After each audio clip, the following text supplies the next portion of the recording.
मुलायम सिंह यादव के बारे में कहा जाता है कि वो एक ऐसे मजे हुए राजनेता हैं जो अगला कदम उनका क्या होगा, क्या करेंगे, इस बारे में अंदाज़ा लगाना मुश्किल होता है। लेकिन ठीक उनके उलट हैं उनके बेटे प्रतीक।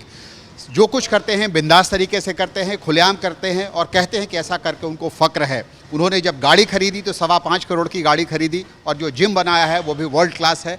जिम का उनको बेहद शौक़ है, बेहद दिल के करीब है उनके। खुद भी जिम में लगातार घंटों मेहनत करते हैं, दूसरों को ट्रेन भी करते हैं और वर्ल्ड क्लास जिम की एक चेन बनाने का उनका सपना है। प्रतीक, ये बताइए कि गाड़ी खरीदी आपने तो 5.25 करोड़ की, जो जिम बनाया वो वर्ल्ड क्लास बनाया। आप कह रहे हैं कि हम चाहते हैं कि दुनिया की सबसे बेहतरीन मशीनें यहाँ पर हों। जी, बेहतरीन मशीनें हो नहीं ऑलरेडी हैं। सो नाउ आई हैव, एक तो आपने जो गाड़ी का जिक्र किया, मेरे पास 2 इटालियन चीज़ें हैं अब, जो कि इटालियन डिज़ाइन दुनिया का सबसे ज़्यादा जो फेमस डिज़ाइंस होते हैं वो इटली के माने जाते हैं। तो जो मेरी गाड़ी है वो इटालियन है, और जो ये आप जिम का जो ये ब्रांड देख रहे हैं, जो कंपनी है टेक्नो जिम, ये भी इटालियन है। और इसके जो मशीन्स होते हैं ये वर्ल्ड में सबसे अच्छे माने जाते हैं। और इनफैक्ट जो ओलंपिक्स होते हैं, जो कि 2012 ओलंपिक्स हुआ, जितने भी ओलंपिक्स होते रहते हैं, अब जो ओलंपिक्स होगा रियो ओलंपिक्स जैसे हुआ, तो ओलंपिक्स में भी जो एथलीट्स जो ट्रेन करते हैं वो भी इन्हीं मशीनों पे करते हैं ट्रेन।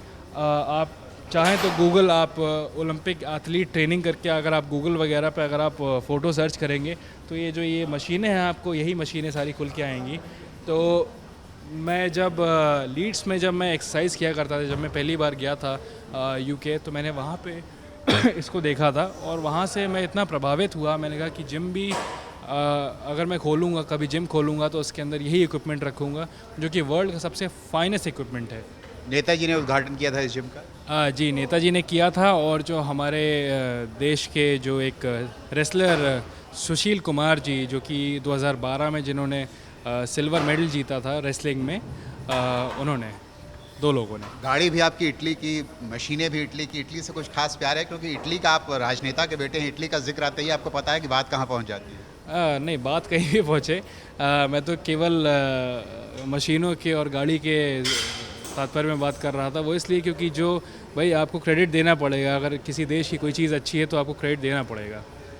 एक बात और आपके बारे में, ये आपके बारे में और अपर्णा के बारे में दोनों कही जाती है कि आप लोग इस बात को छिपाते नहीं हैं कि नरेंद्र मोदी आपको पसंद हैं। अब बाकायदा उन्होंने भी तारीफ़ की, आपने भी तारीफ़ की, आपने सेल्फी खिंचाई उनके साथ और कहते हैं कि आपको नरेंद्र मोदी पसंद है। जी, मोदी साहब हमारे देश के प्रधानमंत्री हैं और हमारे देश की जो कि सबसे बड़ी डेमोक्रेसी है उसके प्रधानमंत्री हैं। 125 करोड़ की आबादी है हमारे देश की, उसके प्रधानमंत्री है। और हम लोग के मन में उनका सम्मान होना चाहिए, क्योंकि इतने बड़े देश को रिप्रेजेंट करते हैं और वो हमारे देश का चेहरा हैं। किसी भी देश में जाते हैं तो भाई भाजपा जिस पार्टी से वो बिलोंग करते हैं उसकी विचारधारा अलग हो सकती है।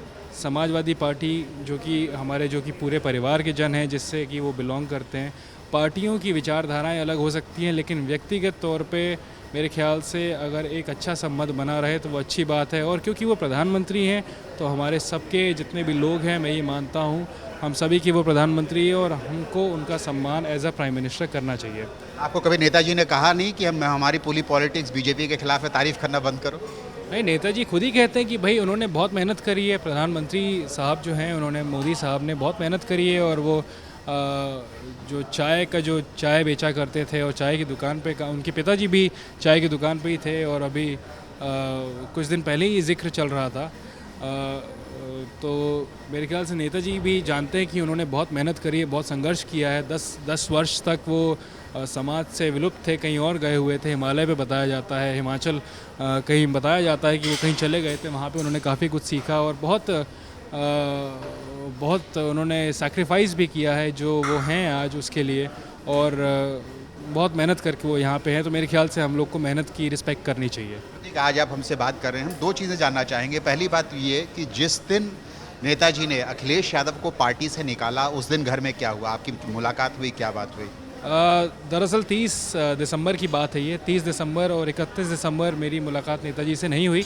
पहली तारीख को जब ये राष्ट्रीय अधिवेशन बुलाया गया था, जो कि अखिलेश भैया ने बुलाया हुआ था, उस दिन रात में जब मैं गया, क्योंकि उस दिन की भी बहुत बड़ी खबर थी ये, क्योंकि उस दिन राष्ट्रीय अध्यक्ष भैया बन गए थे। तो मुझे लगा कि नेताजी बड़े आहत हुए होंगे इस बात से और बहुत दुखी होंगे, बहुत परेशान होंगे। तो जब मैं रात में गया उनसे मिलने, तकरीबन 8:30-9 बजे के आसपास, तो वो बहुत मज़े में बैठे हुए थे और मैंने पूछा कि आपको ख़राब नहीं लगा, तो कहते कि नहीं, ये तो राजनीतिक उतार चढ़ाव है, चलता रहता है और इसमें कोई परेशान होने की बात नहीं है, और आज ये है कल कुछ और होगा। और मुझे अच्छे से याद है मक्के की रोटी खा रहे थे वो, मक्के की रोटी और अरहर की दाल खा रहे थे, और वो क्योंकि काफ़ी हंसमुख हैं नेताजी, जब घर पे हैं तो काफ़ी हंसमुख है, काफ़ी जोक सुनाए। इतना कुछ होने के बाद भी जी जी बिल्कुल, मैं वही बता रहा हूँ आपको। और अपने ज़माने के किस्से सुनाया करते हैं और क्या क्या कहानियाँ हुआ करती थी उस ज़माने में, और किस तरह से लोग क्या किया करते थे, राजनीति किस तरह से चला करती थी, और उसी में वो कुछ ना कुछ व्यंग डाल देते हैं, कुछ ना कुछ हंसी की बात निकाल लेते हैं, और वही अपना कुछ बताने लगे वो किस्सा और फिर हंसने लगे काफ़ी ज़ोर से। तो मैंने कहा कि आपको टेंशन नहीं है क्या इस बात की कि आज जो हुआ है? तो कहते हैं कि नहीं, टेंशन तो करने की कोई ज़रूरत ही नहीं है, और राजनीतिक जीवन, राजनीतिक करियर बहुत बड़ा होता है और उतार चढ़ाव लगे रहते हैं, और पूरा विश्वास है कि सारी चीज़ें फिर ठीक हो जाएंगी, प्रयास करते रहना चाहिए। उन्होंने मुझे एक सीख ये दी कि प्रयास जहाँ पे लगातार जारी रहेंगे वहाँ पे चीज़ें सही हो जाती हैं, अच्छी हो जाती हैं। और आप यदि देखिए कि समाजवादी पार्टी फिर से संगठित है, और इस समय में, आज के समय में जो कि गठबंधन हो गया है, मेरे ख्याल से समाजवादी पार्टी फिर से सरकार बनाएगी बहुत लंबे मार्जिन से। आप पॉलिटिक्स में नहीं है, लेकिन आप इस बात से दुखी हुए जिस दिन ये हुआ कि राष्ट्रीय अधिवेशन बुला करके नेताजी को बना दिया गया संरक्षक, अखिलेश यादव बने, या आपने अखिलेश यादव जब मिले तो आपने उनको बधाई दी? नहीं, बधाई, मैं तो किसी से मुलाकात मेरी हो नहीं पाई, जैसे कि मैंने बताया नेताजी से केवल मैं रात में मिला था। और उसके बाद जब अखिलेश मिले तो क्या क्या आमना सामना हुआ, क्या बात हुई जब राष्ट्रीय अध्यक्ष बनने के बाद पहली बार आप मिले? जब मैं पहली बार मिला तो बैडमिंटन कोर्ट है हमारे घर पे, तो वहाँ पे मुलाकात हुई, और हम लोग, क्योंकि बैडमिंटन से ही ज़्यादा राजनीति की बात मैं ज़्यादा करता नहीं हूँ, मैंने उनको बधाई दी कि भाई आपने जो किया है मुझे पता है पार्टी के हित में किया है, और जो आपने, आपकी जो सोच है उससे ज़रूर एक बार फिर से सरकार बनेगी, और मैं ये जानता हूँ कि आपका सम्मान, मतलब मैंने इस तरह से डायरेक्टली तो नहीं बोला, इनडायरेक्टली इस तरीके से बोला कि भाई नेताजी का सम्मान जितना हम करते हैं उतना आप भी करते हैं। बस ये है कि पार्टी के लिए आपको ये लगता है ये उचित था, और आपने जो किया वो एक जिम्मेदारी, एक दायित्व समझ के किया है, और ये रिस्पॉन्सिबिलिटी लेके किया है कि भाई सरकार बनाने के लिए जो ये डिसीजन आप ले रहे हैं इससे सरकार ज़रूर बनेगी। क्या आपको ये जो पूरा ये जब हो रहा था, लोग ये जानना चाहते हैं, बहुत तरह से लोग अंदाज़ा लगाते हैं कि घर के भीतर ये होता होगा, ये इससे बात करती होगी, घर के भीतर क्या माहौल रहता है? क्या आप लोग साथ में नाश्ता करते हैं सुबह, या खाना खाते हैं, या डिनर करते हैं इस पूरे दौरान? देखिए, इस दौरान तो क्योंकि इलेक्शन का समय आ गया है फिर से, और सब लोग बहुत ही व्यस्त हैं। अखिलेश भैया अपने क्योंकि मुख्यमंत्री भी हैं, उनकी व्यस्तता का तो लेवल ही अलग है। भाभी बहुत व्यस्त हैं, अपर्णा बहुत व्यस्त हैं, नेताजी बहुत व्यस्त हैं।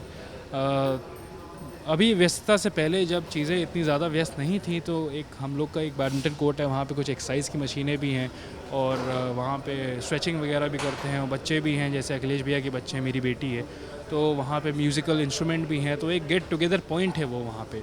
तो हम लोग सभी लोग वहाँ पे मिला करते थे, बातें हुआ करती थी, गेम हुआ करते थे, और एक गेट टुगेदर पॉइंट वहीं पे हम लोग का काफ़ी 1-1.5 घंटा अच्छे से बीतता था। आप पॉलिटिक्स से दूर हैं, लेकिन ये तो ज़रूर चाहते होंगे कि समाजवादी पार्टी की फिर से सरकार बने। आपको लगता है कि जो सब कुछ घमासान हुआ घर के, इससे नुकसान हुआ पूरे मेरे ख्याल से घमासान जो हुआ है, इससे कहीं ना कहीं चीज़ें क्लियर हुई हैं। कभी भी एक डिबेट होता है तो डिबेट के अंदर घमासान ज़रूर होता है, आप कभी भी कोई भी अच्छा डिबेट देखेंगे लेकिन अंत में क्या होता है कि एक कंक्लूजन निकलता है, क्लियर पिक्चर निकलती है, क्रिस्टल क्लियर पिक्चर जिसको कह सकते हैं, और वो क्लैरिटी जो होती है वो मेरे ख्याल से बहुत ज़रूरी है। किसी भी डिबेट के बाद में एक कंक्लूजन निकलना बहुत ज़रूरी है, और जो कंक्लूजन निकल के आया है, ये जो गठबंधन हुआ है, मेरे ख्याल से समाजवादी और कांग्रेस को मिल के 250 से 300 के बीच में कहीं सीटें आएंगी और फिर से सरकार बनेगी। पहले कहा जाता था कि 4.5 मुख्यमंत्री हैं उत्तर प्रदेश में, अब आपको लगता है कि अगर जब मुख्यमंत्री फिर से बनते हैं अखिलेश यादव जीत के, तो सिर्फ एक ही मुख्यमंत्री हो? पहले भी एक ही मुख्यमंत्री थे और अभी भी एक ही मुख्यमंत्री रहेंगे। लेकिन आपको ये बात पता है कि कहा जाता था ऐसा? कहने वाले बहुत कुछ कहते हैं, मेरे बारे में बहुत कुछ कहते हैं, और जो कि मैं जो हम लोग का इंटरव्यू शुरू हुआ था वो लोगों की बात से ही शुरू हुआ था कि लोग क्या क्या कहते हैं, तो कहने वालों का मुंह कभी बंद होगा नहीं, और कहने वाले हमेशा बने रहेंगे। लेकिन आप अपने ऊपर विश्वास रखिए और अपना काम करते रहिए। आखिरी सवाल प्रतीक, मैं ये जानना चाहूँगा, आप राजनीति से दूर हैं, बार बार आप इस बात को जोर देते हैं, लेकिन क्या अगर आपको अखिलेश जी ने ये रिक्वेस्ट की कि किसी एक सभा में आप उनके साथ जाकर मंच शेयर करें, लोगों से अपील करें कि अखिलेश यादव को मुख्यमंत्री बनाओ, तो ये रिक्वेस्ट आप मानेंगे? हाँ, बिल्कुल मानेंगे, बिल्कुल मानेंगे। धन्यवाद। ये थे प्रतीक यादव, बड़ी बेबाकी से उन्होंने बात की और उन्हें साफ उन्होंने कहा कि उनका जो पूरा अपना जीवन है वो अपने तरह से जीना चाहते हैं। उनका सपना है कि जो चीज़ आपको खुशी देती है वही चीज़ करना चाहिए, और उनका कहना है कि उनको अपना बिजनेस, उनका अपना जिम का जो ये काम है वो खुशी देता है और वो इसी को करना चाहते हैं। राजनीतिक परिवार से ज़रूर हैं, मुलायम सिंह के बेटे हैं, लेकिन उसके बावजूद उनका कहना है कि उन्होंने फैसला किया है कि वो राजनीति से दूर रहेंगे।